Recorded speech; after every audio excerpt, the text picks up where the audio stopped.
Sir రాష్ట్రంలో red book పరిపాలన నడుస్తుంది. ఆ రెడ్ బుక్ పరిపాలనలో భాగంగానే వైసీపీ ఎవరైతే ముఖ్య నాయకులు ఉన్నారో వారి మీద అక్రమ కేసులు భరించి అక్రమ అరెస్టులు చేస్తున్నారని జగన్మోహన్ చెప్తారు. నిజంగా రాష్ట్రంలో అంబేద్కర్ రాసిన రాజ్యాంగం నడుస్తుందా, రెడ్ బుక్ పాలన నడుస్తుందా అంటే ఏం చెప్తారు?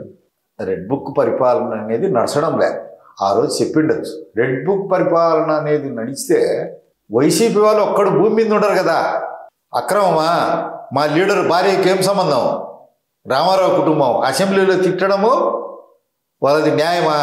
అది తెలుగుదేశం పార్టీ అక్రమమా? మా లీడర్ను అవినీతి ఆరోపణలపైన జైల్లో పెట్టడం అది సక్రమమా? కొడాలి నాని ఇప్పుడు ఏదో లారీల దగ్గర ఏదో నట్లు బిగించుకునేవాడు, స్పానర్లు తిప్పుకునేవాడు. ఏం మాటలు మాట్లాడండి. వల్లభనేని వంశీ, ఈ రోజా, వీళ్ళంతా రాంబాబు, వీళ్ళంతా మీ పార్టీ నుంచి వచ్చిన వాళ్ళే. నెల్లూరు సొక్క ఇప్పుకొని ఒకరి మంత్రి పెట్టినాడు. కడన MLA Jogulu Ramesh party office మీదకి పోయినారు. ఇంటి మీదకి ఎంకరేజ్ చేసిన పార్టీ ఆఫీస్ మీదకి చంద్రబాబు నాయుడు గారు ఇంటి మీదకి ఎంతమందిని మీరు? అచ్చెన్నాయుడు కొండంత మంచి ఆయన ఫైల్స్ ఏంటి ఆపరేషన్ చేసుకుంటే అర్ధరాత్రి పోయి వెహికల్ ఎక్కి దారుణం. రాళ్ళకు కూడా కళ్ళకు నీళ్లు రావా. ఈయన స్పీకర్గా ఉన్నాడు అయ్యన్న పాత్రుడు. ఎంత పెద్ద మనిషి. వందలాది ఎకరాలు వాళ్ళ నాయనగారు పూర్వీకులు బీదలకు దానం చేసి ఇల్లు కట్టుకుంటే గోడ ఆక్యుపై చేసినాడు. ఇక్కడ ఎన్ని మీరు సక్రమా? మీలాంటి వాళ్ళను శిక్షించకపోతే తెలుగుదేశం పార్టీని తప్పవుతుంది. ఇలాంటి వాళ్ళను దండించకపోతే తప్పవుతుంది. పరిపాలకుడుగా ఫెయిల్యూర్ అవుతాడు. వెంటనే ఈవెన్ జగన్ నుంచి ఇట్లా తప్పులు చేసిన వాళ్ళందరినీ హత్యా నేరాల్లో ఉన్నా, మానవంగా నేరాల్లో ఉన్నా, దొంగతనాలు దోపిడీల్లో ఉన్నా, అక్రమాస్తుల్లో ఉన్నా, దొంగ మద్యం అమ్ముకున్నా, ఏ ఒక్కరిని క్షమించనే కూడదు. క్షమించకుండా ఉంటేనే ప్రతి తెలుగుదేశం పార్టీ కార్యకర్త హృదయము ఉప్పొంగుతుంది. లేకుంటే తెలుగుదేశం పార్టీని చంపింటారు కదా వాళ్ళు, వైసీపీ వాళ్ళు. మా కార్యకర్తలు ప్రతి ఒక్కరూ బాధ రగులుతూనే ఉంటారు. వెంటనే ఎత్తాలి వాళ్ళ జైలుకు. క్షణం కూడా ఢిల్లీ సగటు కార్యకర్త అభిప్రాయం. This is not my version. Sir వచ్చేది మనదే ప్రభుత్వమే, వడ్డీతో సహా చెల్లిస్తామని చెప్పి వైఎస్ జగన్మోహన్ రెడ్డి చెప్తారు. నిజంగా వచ్చే గవర్నమెంట్ 29 ఎన్నికల్లో వైఎస్ఆర్సీపీ అధికారంకి వస్తుందంటారా? వడ్డీతో సహా చెల్లిస్తామంటున్నారు. చంద్రబాబు నాయుడు గారు మా పెద్ద ఆయన సీఎం అయినటువంటి మరి సెకండ్ నుంచి అదే పాట పాడుతున్నాడు. 24 గంటలు అదే తన క్యాడర్ని నిలబెట్టుకునేదానికి పాడిందే పాడరా పాచిపనుల దాసరి అని. నిజంగా పోవడం అంటూ జరిగితే ఆంధ్ర రాష్ట్రంలో కార్యకర్తలను కాల రాస్తాడు జగన్మోహన్ రెడ్డి. సీమలను చంపినట్టు చంపుతాడు. మానవత్వమే ఉండదు, దయ ఉండదు, కనికరం ఉండదు, దాక్షిణ్యం ఉండదు. అత్యంత కషాయవాదిగా ప్రవర్తించాడు జగన్మోహన్ రెడ్డి. తెలుగుదేశం పార్టీకే కాదు, అదే జరిగితే యావత్తు ఆంధ్ర రాష్ట్రానికే దురదృష్ట సంఘటనలు సంభవిస్తాయి. అవి జరగకుండా చూసుకోవాలంటే మాలాంటి త్యాగదనులకు సముచితమైనటువంటి గౌరవం కల్పించాలి. నా మాదిరి అనేక మంది బాధితులు ఉన్నారు, వాళ్ళందరికీ కల్పించాలి. ఇప్పుడు పులివెందుల నియోజకవర్గంలో ఉంది, అంత దూరం ఏడొచ్చాడు. ఈడ ఒడిసి పట్టి ఈడ ఓడిస్తే ఆడ ఎందుకు ప్రయత్నం చేయలే? అది ముఖ్యం. మేము కొన్ని గన్మెన్లు అడిగినాం, మేము కొందరికి ఇచ్చినారు, సంతోషం, హ్యాపీ. మా వాళ్ళే, వాళ్ళు కూడా మా బ్రదర్సే, మాతో కలిసి పనిచేసిన వాళ్ళే, తెలుగుదేశం వాళ్ళంతా ఇంకా మా కుటుంబ సభ్యులు. ఇంకా కొందరికి అడిగినాం. యురేనియంలో ట్రేడ్ యూనియన్ లీడర్ ఉన్నాడు చాపాటి శ్రీనాథ్ రెడ్డి అని. వాళ్ళు 1900 వాళ్ళ పంచాయతీ ఏర్పడిన నెల నుంచి వాళ్ళే సర్పంచులు. జగన్కు ఒకప్పుడు క్లోజ్ అసోసియేట్గా ఉండేవాడు. అతనితో విభేదించి వచ్చినాడు. ఆ ఊర్లో మాకు మెజారిటీ అండి 129 ఓట్లు. మంచితులపల్లి గ్రామ పంచాయతీ దాని పక్కనే ఉంది. ఆడ 2 ఓట్లు మాకు లెస్ వచ్చాయి, కేకే కొట్టాలని. 38 ఓట్లు మిస్ అయినాయి. ఈడ మా బూత్ మెజారిటీ. ఇంకా 2 బూతులు రావాల్సింది. ఒక బూత్లో 24 లెస్సు. మాకు అతి పెద్ద యూనియన్కి లీడరు ఆడ SMS అనేది ఒక పెద్ద సంస్థ ఉంది.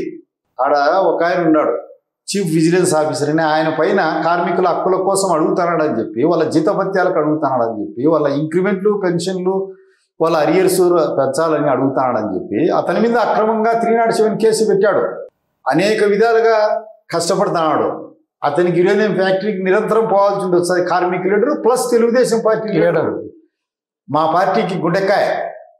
అతనికి ఒక గన్మెన్ అడిగాం. తూట్ల మసూద్ రెడ్డి అని ఉన్నాడు. అతన్ని రేపు ఏదైనా ఛాంపియన్గా మున్సిపల్ ఛాంపియన్గా పెట్టాలా చైర్పర్సన్గా అనేది ఒక ఆలోచన ఉంది మాకు. ఇంకా పార్టీ దృష్టికి తీసుకోవాలి మేమంతా అనుకున్నాం. ఇంకో బాపనపల్లి వెంకటరామరెడ్డి అని ఉన్నాడు, ఇంకా ఒక మహమ్మదీయుడు ఉన్నాడు భాష అని, గనుడే గట్టిగా నిలవనాడు. ఒక మహమ్మదీయుడు నిలవడం ఆశామాషిన ఇలాంటి సురకత్తులన్నీ ఉన్నాయి. మా వల్ల గన్మెన్లు ఇచ్చే కదా రేపు ఎలక్షన్లో ప్రజల్లోకి పోయి పార్టీ సిద్ధాంతాలు ప్రచారం చేసుకోవాలంటే, పార్టీ జెండా నిలబెట్టాలంటే వాళ్ళు ముందే దుర్మార్గుల నుంచి మమ్మల్ని మేము కాపాడుకోవాలంటే, మా ప్రాణం కాపాడుకోవాలంటే కనీస రక్షణ కూడా కల్పించలేకపోతే ఎలా? తప్పు కదా అది చేసుకుంటే తప్ప. మీరు చెప్పిన ప్రమాదం నిరంతరాయంగా పొంచి ఉంది, వడ్డీతో సహా చెల్లిస్తూ ఉంటారు. వడ్డీతో సహా పామును పూర్తిగా కొట్టకుండా తోక తగిలి వదిలినారంటే కాటు వేస్తుంది. ఈ నిరంతరము ఆంధ్ర రాష్ట్రము ఒక్కటి గుర్తు పెట్టుకోవాలా, తెలుగుదేశం పార్టీనే కదా యావత్తు ప్రజానీకము.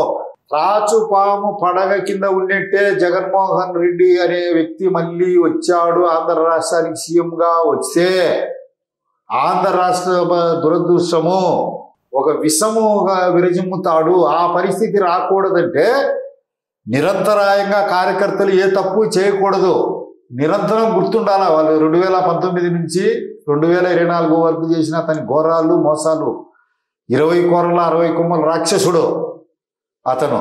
వీళ్ళు మా వాళ్ళు అంటుంటారు షాడిస్ట్ అని, అంతకంటే పెద్దది సైకో అంటారు అంటుంటారు, అంతకంటే పెద్దది ఇది. ఏ ఒక్కరిని నీళ్లు తాగనీడు, ఎవరి ఇల్లు వాళ్ళది కాదు, ఎవరి పొలము వాళ్ళది కాదు, ఎవరి వ్యాపారము వాళ్ళది కాదు, ఎవరి ఇళ్లల్లో వాళ్ళు ప్రశాంతంగా ఉండలేరు. ఆ దుస్థితి రాకూడదంటే పార్టీకి కనువిప్పు కలగాలి. అది మాటలతో కాదు. జగన్ వచ్చి ప్రభావంతో జరుగుతుంటారు.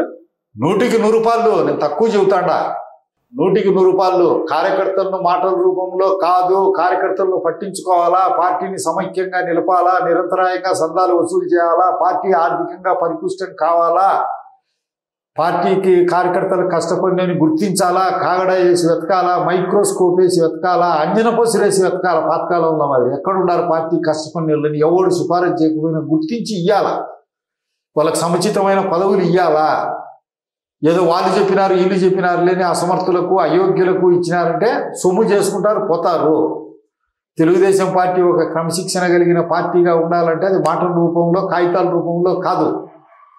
కార్యకర్తలను బలోపేతం చేయాలంటే మహాభారతంలో భీమసేనుడు ఎంత బలం ఉన్నాడు, ఆయన గదాదండవే 779 కేజీలు గద తీసుకొని బుడిపే ఉంటుంది కదా, దాంతో పొడిచే అన్న ఎగిరి పడతానే అంత గట్టిగా తయారు చేయాలి. అన్నీ చేయమని కాదు, ఎవరి పని వాళ్ళు చేసుకుంటున్నారు. ఇంట్లో అన్నం అయిపోకూడదు, పిల్లకాయ గచ్చకాయ మరి గట్టిగా తయారు కావాలంటే ఎట్లా తయారవుతాడు. నువ్వు ఏదైనా పదవులు ఇవ్వాలా, ప్రోత్సహించాలా, ప్రమోషన్ ఉంటే కదా ఉత్సాహము. బ్రిటిష్ వాడు పరాయి పాలకుడు అయినా బాగా పనిచేయించే ప్రమోషన్ ఇచ్చాడు కదా, ఇంక్రిమెంట్ ఇచ్చాడు కదా, రిటైర్మెంట్ బెనిఫిట్స్ ఇచ్చాడు కదా, ఈ కుంటే ఎట్లా?